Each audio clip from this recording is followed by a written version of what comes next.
Hey guys, Zombu Blitz here, and today I am here with a first look or a preview of the new Tier 8 Russian Premium Medium Tank, the STG.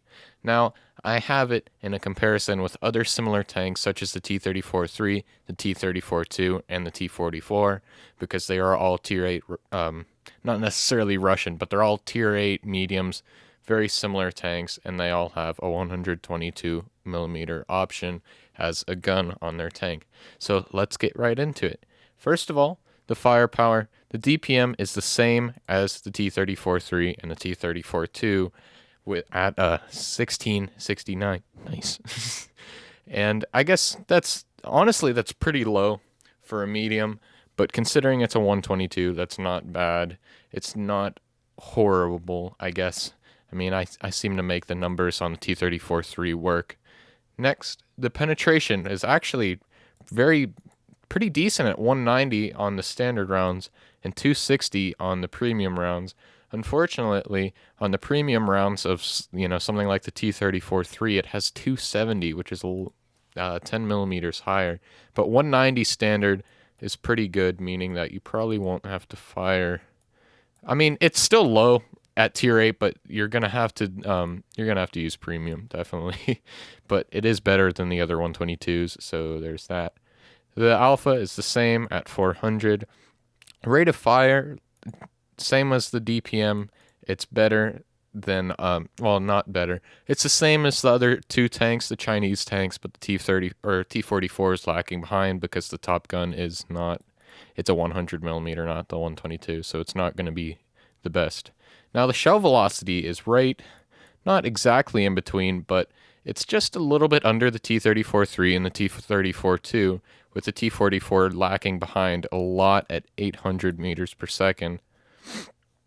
Now onto the weapon handling. The aim time is 1.05 seconds, same as the T-34-3, which is actually a really fast aim time, especially for a 122. My T-34-3, the bloom shrinks so fast. It's really cool. The 1.15 on the T-34-2 is very nice too. And the T-44 is once again lacking behind at 3.26. The dispersion is the same across all these tanks at 0.412. And the dispersion on the move is actually the same as T-34-2, not quite as bad as the T-34-3, but for some reason the T-44 actually has really good dispersion when moving. The depression angles here, 5 degrees gun depression and 17 elevation. 17 elevation is definitely workable, but they're both very limited numbers. The 5 degrees of gun depression is going to be pretty rough if you're trying to shoot over a ridge line or trying to use your turret in general. And keep in mind that it's a rear-mounted turret, so it might have actually more gun depression over the sides of the tank, but we'll have to see. Now with the aiming arc, they're all the same. They have turrets. Okay, mobility and movement speed. This is something cool about the STG. Its top speed is 50, the same as the T-34-3 and the T-34-2. But one thing you'll notice is it has the highest horsepower per ton out of all of these tanks, which is actually pretty cool. And you'll see that its effective horsepower per ton on hard ground is actually 27, which is really good for a medium tank. That's a very similar number to, I guess, for example, what the E-25 has. That's the only thing that's stuck in my brain right now. But as you can see, the numbers are a lot lower on other tanks. Terrain resistance it's the same as the other tanks, except for the T-44 being worse. But for some reason, the T-44 is a freaking submarine and is better in water.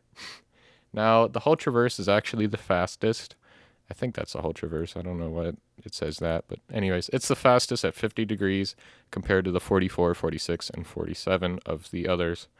Now, the camo, it's the same as the T-34-2. It's not bad, but it's not particularly good either, as far as I know. T-34-3 has pretty bad camo rating, and the T-44 is close at 29%, just a little bit behind.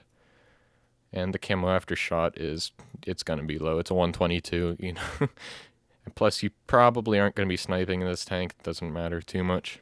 But anyways, The credit coefficient, we don't know that yet. Enrichment boost is not important. The repair cost is actually 5, so it's going to be the cheapest to play this tank, at least right now, before any buffs or nerfs or whatever. But it's actually, considering the repair cost, it's probably going to be more profitable than other tanks. And honestly, it's probably going to have 170, 175, or somewhere around there, just like the T-34-3 has. Now the V range, it's okay at 250 meters, but the T-44 actually has a 10-meter view range buff. That is nice. 1400 HP, that's good enough for tier 8, right? The T-34-3 is lacking behind, but the other two are just the same. And now you'll see the weight here. It's a lot lighter than the other tanks, actually, by about 6 tons. But you'll see here, it actually has the best frontal armor out of all of these tanks for each number respectively. 210 on the turret, close behind T-34-2 at 200, 190, and then there's 120. But it's only on the front. As you'll notice, the sides are 70 on the turret, and the hull armor on the side is actually 45. So even though it's a rear-mounted turret on this tank, make sure you don't side scrape whenever you see a 152, because of this number, anything that has a 136 millimeter or larger gun can actually overmatch your side, and it will go in regardless. Now, the other tanks, yeah, there's 45 on the sides, which, well, it's only the T-34-2, but the T-34-2 has a pretty weak hull from what I remember. The T-44 actually has pretty good side armor for a medium at 75, but the T-34-3 clearly just has 50. And then on the rear, it's 45, 45. Don't let them see your rear. That's just a general rule of thumb. But anyways, that's all I have for you guys today. Thank you for watching, and I will see you in the next one.